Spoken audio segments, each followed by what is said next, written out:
12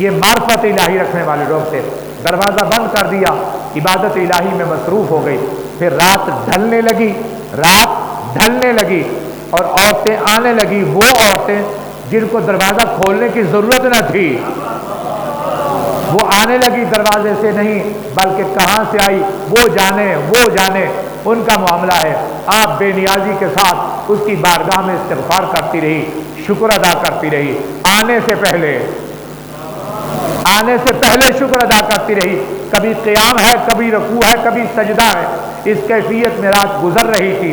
رات کی تاریکی جانے لگی، تہجد کا وقت آنے لگا، اندھیرا جانے لگا تو روشنی آنے لگی. تو اس وقت کریم آقا کی جلوہ گری ہوگی، نزول محمد مصطفیٰ ہونے لگ گیا. اور اس کیفیت میں کمرہ فل بھرا ہوا تھا. کچھ ادھر سے آئی تھی، کچھ ادھر سے آئی تھی، لیکن ساری پارسا تھی، پاک تھی. یہ ساری عورتیں موجود تھی. وہ عورتیں بیان کرتی ہیں بس اتنا سا ہوا، ہمیں اتنا پتہ چلا کہ بچے کی آمد شروع ہو چکی ہے. اور سیدہ طاہرہ جناب سیدہ آمنہ سلام اللہ علیہا فرماتی ہیں کہ بس مجھے ایسے محسوس ہوا کہ میرے جسم سے نور خارج ہوا. حضور سنا ہوا ہے نا آپ نے، میرے جسم سے نور خارج ہوا. نور ہمیشہ نور سے خارج ہوتا ہے، نور ہمیشہ نور سے نکلتا ہے. اعلیٰ حضرت نے ایسے نہیں فرمایا تیری نسل پاک میں ہے بچہ بچہ نور کا، تو ہے عین نور، تیرا سب گھرانہ نور کا. لیکن میں شعر کی وضاحت کروں گا، تیری نسل پاک میں ہے بچہ بچہ نور کا، تو ہے عین نور، تو ہے رسول پاک، تو ہے عین نور، تیرا سب گھرانہ نور کا. یعنی کہنا یہ چاہتے ہیں اے میرے آقا آپ بھی نور ہے، حسن بھی نور ہے، حسین بھی نور ہے. یہی کہنا چاہتے ہیں نا، تیری نسل پاک میں ہے بچہ بچہ نور کا، تو ہے عین نور، تیرا سب گھرانہ نور کا. یعنی آپ محمد بھی نور، آپ حسن بھی نور، آپ حسین بھی نور. حضور نانا نور ہو، نواسا بھی نور ہو. اعلیٰ حضرت کے عقیدے کے مطابق نانا بھی نور ہو، نواسا بھی نور ہو. پھر ماں کے متعلق کیا خیال ہے؟ پھر ماں کے متعلق کیا خیال ہے حضور؟ اور یہی وجہ ہے کہ یہ روایت علامہ قائم چشتی نے البطول کے اندر بھی لکھی ہے اور بھی بہت ساری کتابوں کے اندر موجود ہے. سیدہ کائنات مخدومہ کائنات جب تشریف لائی، آپ کی شادی ہو گئی، مولا کائنات سے گفتگو ہوئی، حضرت علی سے، یعنی میاں بیوی کی گفتگو ہو رہی ہے، بڑی میٹھی گفتگو ہے، گفتگو ہو رہی ہے. اس گفتگو کے دوران آپ فرمانے لگی کہ علی اس میں کوئی شک نہیں ہے، اس میں کوئی شک نہیں ہے کہ آپ میرے خامد ہیں، آپ عظیم ہیں، آپ مشکل کشا ہیں، آپ حاجت روا ہیں، آپ دافع البلا ہیں، آپ منٹ کے اندر اللہ کا رزق تقسیم کرتے ہیں اور آپ ہی جنت اور جہنم تقسیم کرنے والے ہیں، اس میں کوئی شک نہیں ہے. لیکن علی میں فخر کے طور پر نہیں کہہ رہی کہ تیری اور میری تخلیق میں فرق ہے، تیری اور میری تخلیق میں فرق ہے، تیری اور میری تخلیق میں فرق ہے. میری تخلیق کا آغاز سیدہ خدیجۃ الکبریٰ اور بابا جان سے شروع ہوتا ہے، اور آپ کی تخلیق کا آغاز آدم علیہ السلام سے شروع ہوتا ہے. اور میرے بابا جان نے جنت سے ایک سیب لیا تھا، اس سیب کو کھایا تھا. اے علی اس سیب سے میں فاطمہ الزہرا، حسن نور، حسین نور. اعلیٰ حضرت کے عقیدے کے مطابق حسن بھی نور، حسین بھی نور، جناب محمد الرسول اللہ بھی نور. تو پھر زہرا پاک کی کیا شان ہوگی، سیدہ کائنات کی کیا شان ہوگی جو جسم مصطفیٰ کا حصہ ہے. فاطمہ تو بضعۃ منی، فاطمہ میرے جسم کا حصہ ہے. بہرحال سرکار تشریف لائے. ساری مستورات، ساری خواتین کہتی ہیں ہم میں سے کسی کے ہاتھ میں آپ نہیں آئے، ہم میں سے کسی کے ہاتھ میں آپ نہیں آئے. عورت کے ہاتھ میں ہی بچہ تشریف لاتا ہے، وہی اٹھاتی ہے، وہی غسل دیتی ہے اور وہی کپڑے پہناتی ہے، وہی تولیے کے اندر لپیٹتی ہے. کیا خیال ہے؟ بچہ اگر ہسپتال میں ہے تو لیڈی ڈاکٹر ہے، گھر میں ہے تو دائی ہے یا والدہ ہے، خالہ ہے، یہ لوگ ہیں. لیکن عورتیں کہتی ہیں ہمارے ہاتھ میں نہیں آئے. تو پھر کہاں گئے؟ اب حضور ذرا تھوڑا سا دیوار سے آگے ہو جائے بیٹا، دیوار سے تھوڑا سا آگے ہو جائے. یہ جو میں گفتگو کر رہا ہوں نا، یہ رسمی گفتگو نہیں ہے، یہ کریم آقا کی ولادت کا تذکرہ ہے. آپ کی امی جان کی بات ہو رہی ہے. یہاں تو گردنیں جھک جاتی ہیں حضور ادب سے، احترام سے. تو میں عرض یہ کر رہا ہوں کہ کسی کے ہاتھ میں آپ نہیں آئے، آپ سیدھے سجدے میں جلوگر ہوئے. آپ جب سجدے میں جلوگر ہوئے، آپ کی سجدے میں جلوگری ہوئی، سجدے میں سر رکھا، آپ نے یاد فرمایا، آپ نے یاد فرمایا امت کو، نہیں غور فرما رہے، امت کو یاد فرمایا، اے اللہ میری امت کو سلامتی عطا فرما. بھائی اسی بات پر ہی سبحان اللہ کہہ دو. آپ نے امت کو یاد فرمایا. حضور ایک جملہ اور ہے، وہ بہت نفیس جملہ ہے، وہ یہ ہے کہ آپ نے امت کو یاد کیا. سر ہلا دینا، آپ نے سنا ہوا ہے نا، آپ نے آتے ہوئے سجدہ کیا، سنا ہوا ہے آپ نے، آپ نے امت کو یاد کیا، آپ نے سنا ہوا ہے. تو امت کو وہ یاد کرتا ہے جو نبی ہو. کیا خیال ہے حضور؟ امت کو وہی یاد کرتا ہے نا جو نبی ہو. تو نبی کی ہی امت ہوتی ہے نا، لہذا آپ پیدا ہونے سے پہلے بھی نبی تھے، سجدے میں بھی نبی تھے. اب عمر بھائی غور کیجئے گا، قبلہ آپ بھی حضور میری طرف دیکھیے گا. سجدہ وہ کرتا ہے جس کو پتا ہو کس کی بارگاہ میں سجدہ کیا جاتا ہو. آپ گھر سے نکلے ہیں، یہاں سے آپ کا گھر مسجد سے 10-20 گھروں کے بعد ہے، آپ نے وضو کیا ہوا ہے، سر پہ ٹوپی پہنی ہوئی ہے. بندہ آگے آ کے آپ کو روک لیتا ہے اور کہتا ہے کہ کدھر جا رہے ہیں؟ نماز پڑھنے جا رہا ہوں. آپ کو نماز کا طریقہ آتا ہے؟ جی آتا ہے. ابھی تو جا رہا ہوں. تو آپ کس کے لیے نماز پڑھنے؟ اللہ کے لیے جا رہے ہیں. آپ کو اللہ کی معرفت حاصل ہے؟ جی ہے. کیوں نہیں ہے؟ سجدے میں کیا پڑھا جاتا ہے؟ مجھے معلوم ہے بھائی، میں جانتا ہوں. پتہ چلا کہ پیدا ہونے والا بچہ، اس کی بشریت عام نہ تھی، وہ عام بچوں کی طرح نہ تھا، اس کو پتہ ہی نہیں ہے. ماں پڑھے گی تو دیکھے گا، باپ پڑھائے گا تو سیکھے گا. نہیں، آپ آتے ہوئے سجدہ فرما رہے ہیں، دنیا والوں کو بتانا چاہتے ہیں، اور پڑھتے ہیں ان کو معرفت ملتی ہے. ہم تو پڑھ کر آ رہے ہیں.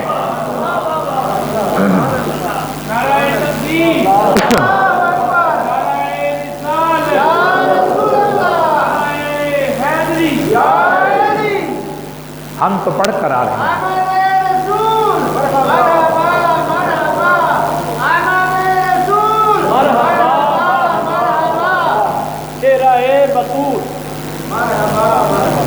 سبحان اللہ. سجدے کا حقدار کون ہے؟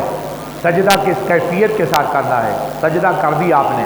آپ پھر سنیے گا بیٹا، غور سے سنیے گا. اگر بات کی سمجھ نہ آئے تو پھر پوچھ لینا، پھر پوچھ لینا، کل پوچھ لینا، نماز کے ٹائم پوچھ لینا، نماز کے بعد پوچھ لینا. آپ نے سجدہ کیا. اگر آپ کہتے ہیں کہ بغیر لباس کے سجدہ ہو جاتا ہے تو میں اس کی تردید کرتا ہوں. میں 100 مرتبہ اس کی تردید کرتا ہوں. بغیر لباس کے سجدہ ہو ہی نہیں سکتا. عورتوں نے تو ہاتھ ہی نہیں لگایا. بغیر لباس کے سجدہ نہیں ہو سکتا، اور بغیر جسم کی طہارت کے سجدہ نہیں ہو سکتا. یعنی سجدے کے لیے لازم ہے کہ جسم بھی پاک ہو، لباس بھی پاک ہو، اور تیسری شرط یہ ہے کہ جگہ بھی پاک ہو. میں تینوں کی وضاحت کر رہا ہوں، چوتھی کی وضاحت آپ سے کرواؤں گا. چوتھی کی بات یہ ہے کہ کعبے کی طرف رخ ہو، سجدہ کسی اور طرف رخ کر کے نہیں کرنا. 3 باتیں حضور. پہلی بات یہ ہے کہ لباس پاک ہو. پتہ چلا کہ میرے آقا لباس کے ساتھ جلوہ گر ہوئے. دوسری بات یہ ہے کہ جسم پاک ہو. پتہ چلا کہ جسم میں طہارت ہی طہارت تھی، پاکیزگی ہی پاکیزگی تھی. تیسری بات یہ کہ جگہ پاک ہو. آپ نے سجدہ فرما کر اپنی والدہ کی طہارت کا اعلان کر دیا. آپ نے سجدہ فرما کر والدہ کی طہارت کا اعلان کر دیا. وہ کیا اعلان کیا؟ آپ نے سجدہ فرمایا. آپ نے فرمایا کہ اس گھر کے اندر موحد رہتی ہے، سجدہ گزار رہتی ہے، عبادت والی رہتی ہے، کہ مشرک نہیں رہتے اس گھر کے اندر. کیونکہ جس جگہ پر مشرک رہتے ہیں وہ جگہ بھی پلیت ہوتی ہے، وہ نجس ہوتی ہے. یہ گھر بھی پاک ہے کیونکہ گھر والے جو پاک ہیں. چوتھی اور آخری شرط کہ رخ قبلے کی طرف ہونا چاہیے. یہ میں آپ سے وضاحت کروا رہا ہوں، مل جل کر اس کی وضاحت کریں گے. جملہ بڑا مشکل ہے، وضاحت بڑی مشکل ہے. وہ یہ ہے کہ رات بھر گزاری جناب عبد المطلب نے اللہ کے گھر کے پاس. جب صبح ہوئی، آخر ان کو بھی تو پتا تھا نا، جب صبح ہوئی آئے تو ادھر آپ کو بھی پتا چلا کہ بابا آ رہے ہیں، بابا جان آ رہے ہیں. آپ نے بھی اپنے شہزادے کو اٹھایا. استقبال میں، اپنے سسر حضور کے استقبال میں دروازے کے قریب ہی پہنچ گئی۔ وہ دروازہ کھول کے اندر داخل ہوئے، آپ نے سلام کیا، آپ نے مبارک کی، آپ کے مرحوم جناب عبداللہ علیہ السلام کے بیٹے کی ولادت کی، آپ کو مبارک ہو۔ اب میں عرض کروں آپ کو مبارک ہو۔ کیا خیال ہے وہ؟ ابھی بھی پوچھتے پھرتے ہیں ہم لوگ، آپ کو مبارک ہو۔ آپ نے فرمایا کہ بیٹی آپ کو بھی مبارک ہو، بہت بہت مبارک ہو، اور مجھے بڑی خوشی ہوئی ہے۔ آپ نے عرض کی کہ بابا جان میں معجزات سناؤں، میں کمالات سناؤں، میں واقعات سناؤں؟ بیٹی سناؤ۔ اچھا بیٹھنا بھول گیا، اندر آ جاؤ، باہر چلے جاؤ۔ تو کھڑے ہیں دیکھ رہے ہیں، کیونکہ درمیان میں ایک ہستی ہے، دونوں کھڑے منظر دیکھ رہے ہیں، زیارت کر رہے ہیں۔ بابا میں آپ کو باتیں سناؤں؟ جب آپ کا، میں تیزی سے آگے گزرا، جب آپ کا شہزادہ آیا تو سجدے میں چلا گیا۔ جب آپ کا شہزادہ آیا تو آپ نے انگلی اٹھائی، آپ نے امت کے لیے دعا کی۔ بابا آپ کا جب شہزادہ آیا تو آپ کے شہزادے کے وجود مقدس سے نور کی شعائیں نکلی، اور انہوں نے مشارق کو بھی روشن کر دیا، انہوں نے مغارب کو بھی روشن کر دیا۔ بابا میرے ظاہر کو بھی روشن کر دیا، میرے باطن کو بھی روشن کر دیا۔ میں نے مشارق کو بھی دیکھا، مغارب کو بھی دیکھا، میں نے جانوروں کو دیکھا، مشرق کا جانور مغرب کے جانور کو مبارک دے رہا تھا، ہر چیز ایک دوسرے کو مبارک دے رہی تھی۔ آپ گفتگو جاری رکھی ہوئی تھی۔ آپ نے فرمایا کہ کچھ مجھے بھی کہنے دو، کچھ مجھے بھی کہنے دو۔ سارے معجزات خود ہی بیان کرو گی کیا؟ یہ تو کمرے کے معجزات ہیں، باہر کے معجزات کا عالم یہ تھا کہ میری بیٹی، میں اللہ کے گھر کے پاس بیٹھا، ارادہ تھا کہ نماز پڑھوں گا، تسبیح پڑھوں گا، شکر ادا کروں گا، لیکن سب کچھ بھول گیا ہوں۔ کیوں؟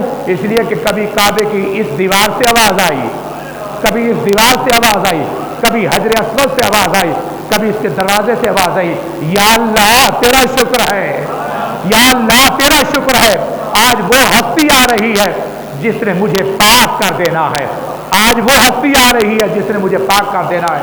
کعبہ جھکتا رہا میری بیٹی، کعبہ جھکتا رہا میری بیٹی، کعبے سے بت گرتے رہے، اور میں رات بھر دیکھتا رہا۔ وہ ستارہ ادھر چلا گیا، وہ ستارہ ادھر سے ادھر چلا گیا۔ ہم خاندانی لوگ ہیں، ہم رات کو ستاروں کو دیکھ کر سفر کرتے تھے۔ میں نے زندگی گزاری ہے، کوئی ستارہ آج تک متحرک نہیں ہوا، دائیں بائیں نہیں ہوا تھا۔ رات کو میں نے ستاروں کو دیکھا، کوئی ادھر جا رہا ہے، کوئی ادھر جا رہا ہے۔ بس آخری بات ہے آپ کے فرمان کی۔ پھر کیا ہوا کہ بیٹی میں نے دیکھا ہے کعبہ تیرے کمرے کی طرف جھکتا ہے، بار بار جھکتا ہے، کعبہ تیرے کمرے کی طرف جھکتا ہے۔ حضور عبادت کے لیے کتنی شرائطیں؟ 4، لباس پاک ہو، جسم پاک ہو، جگہ پاک ہو، رخ قبلے کی طرف ہو۔ اب آپ فیصلہ فرمائیں، آقا کا رخ کعبے کی طرف تھا یا کعبے کا رخ آقا کی طرف تھا؟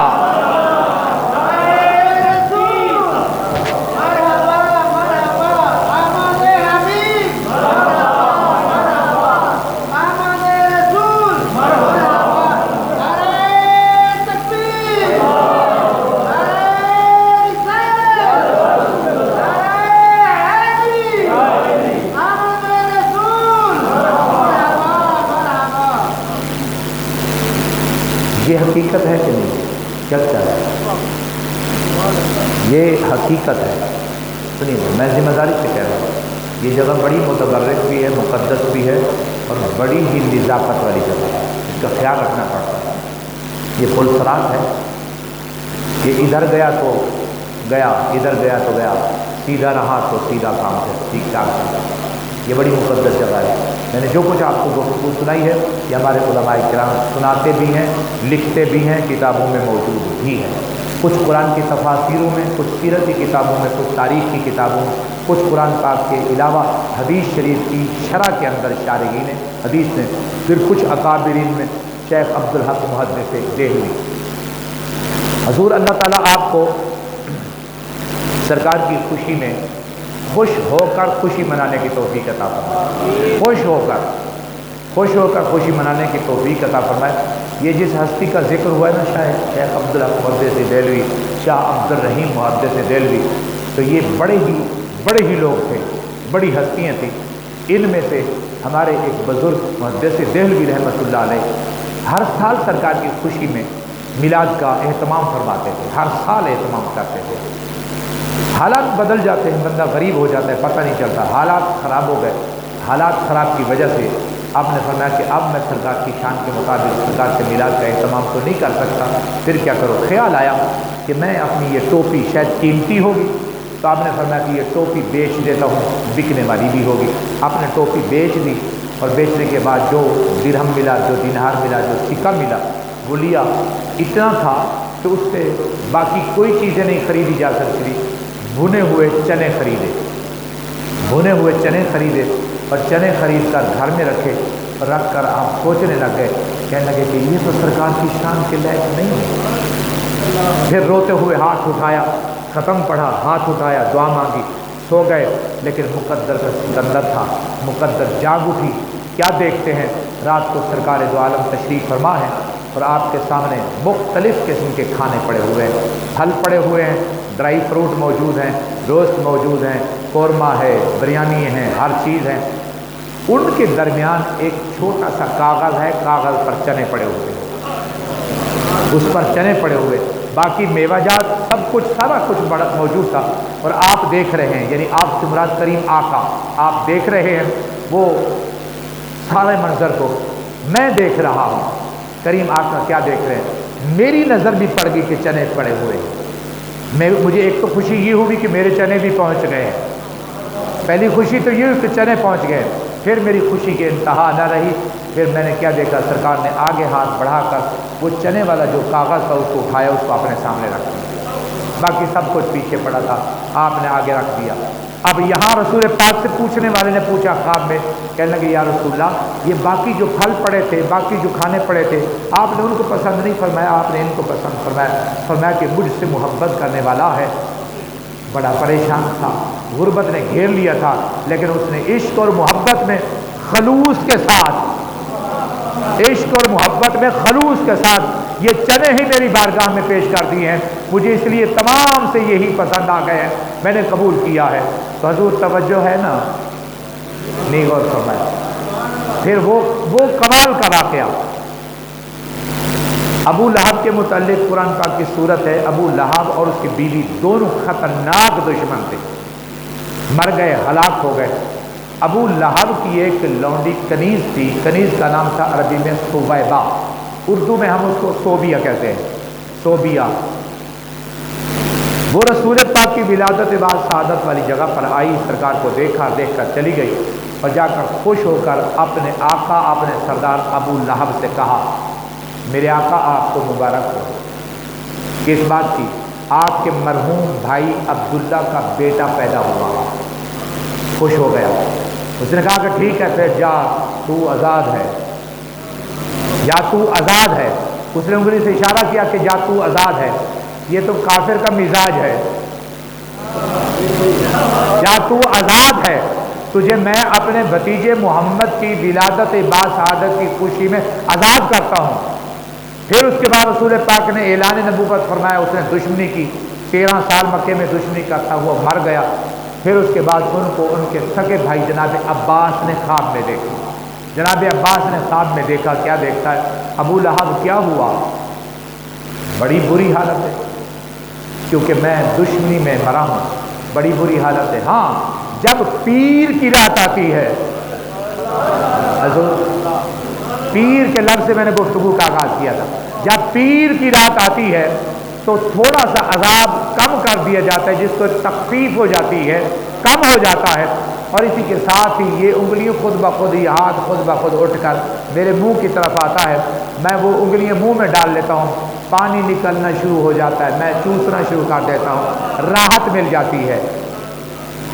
بغیر تعصب کے میں بات کر رہا ہوں، میں منصف مزاجی سے بات کر رہا ہوں، میں کریم آقا کی نالین اقدس کے صدقے سے بات کر رہا ہوں۔ ابو لہب کی انگلیوں تو نظر آتی ہیں، ابو لہب نے انگلیوں سے اشارہ کیا تھا، اس کو فائدہ ہو رہا ہے، تو ابو طالب نے کتنی خدمت کی ہے، ابو طالب نے کتنی خدمت کی ہے رسول پاک کی، تو بیٹے قربان کیے، بیٹوں کی تربیت یہی تھی، محمد کو تکلیف نہ ہو۔ شعبہ ابی طالب گھاٹی کے اندر 3 سال ابو طالب نے وہاں گزارے تھے، اور یہ اس لیے گزارے تھے کہ میرے سید کو تکلیف نہ ہو، کوئی تکلیف نہ پہنچا سکے، اور رات کو اٹھ کر سینے سے لگایا، رات کو اٹھ کر بستر بدلتے رہے، بیٹے کو عقیل کو سلا دیتے تھے محمد کو کوئی تکلیف نہ پہنچا دے، اگر کوئی مرے میرا بیٹا تو محمد کے نام پر ہی مر جائے۔ میرے عرض کرنے کا مقصد یہ کہ ادب ہونا چاہیے، احترام ہونا چاہیے، اور اللہ پاک ہماری حاضری قبول فرمائے۔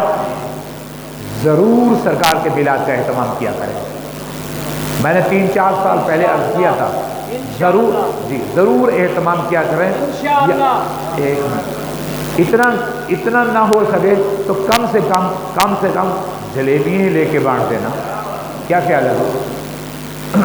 شوگر والوں کا خیال رکھنا، جلیبیاں بانٹ دینا، تھوڑا سا گھر میں پکاتے کے ختم دے کے خود ہی شام کو ختم دے کے بانٹ دینا، اور یہ کہہ بھی دینا آقا میں اتنا ہی ہوں۔ وہاں تو حضور سب کچھ قربان کر دیا جائے، پھر بھی کم ہے نا۔ میلاد کا اہتمام ضرور کیا کریں، اس کی اپنی برکتیں ہوتی ہیں، اس کا اپنی شان ہوتی ہے۔ اللہ ہماری مسجد کو آباد اور شاد فرمائے۔ جن دوستوں نے اتنی دیر سے ٹائم نکال کر آقا کریم کا ذکر سنا ہے، اللہ آپ کی دلی مرادیں پوری فرمائے۔ وآخر دعوانا ان الحمد للہ رب العالمین۔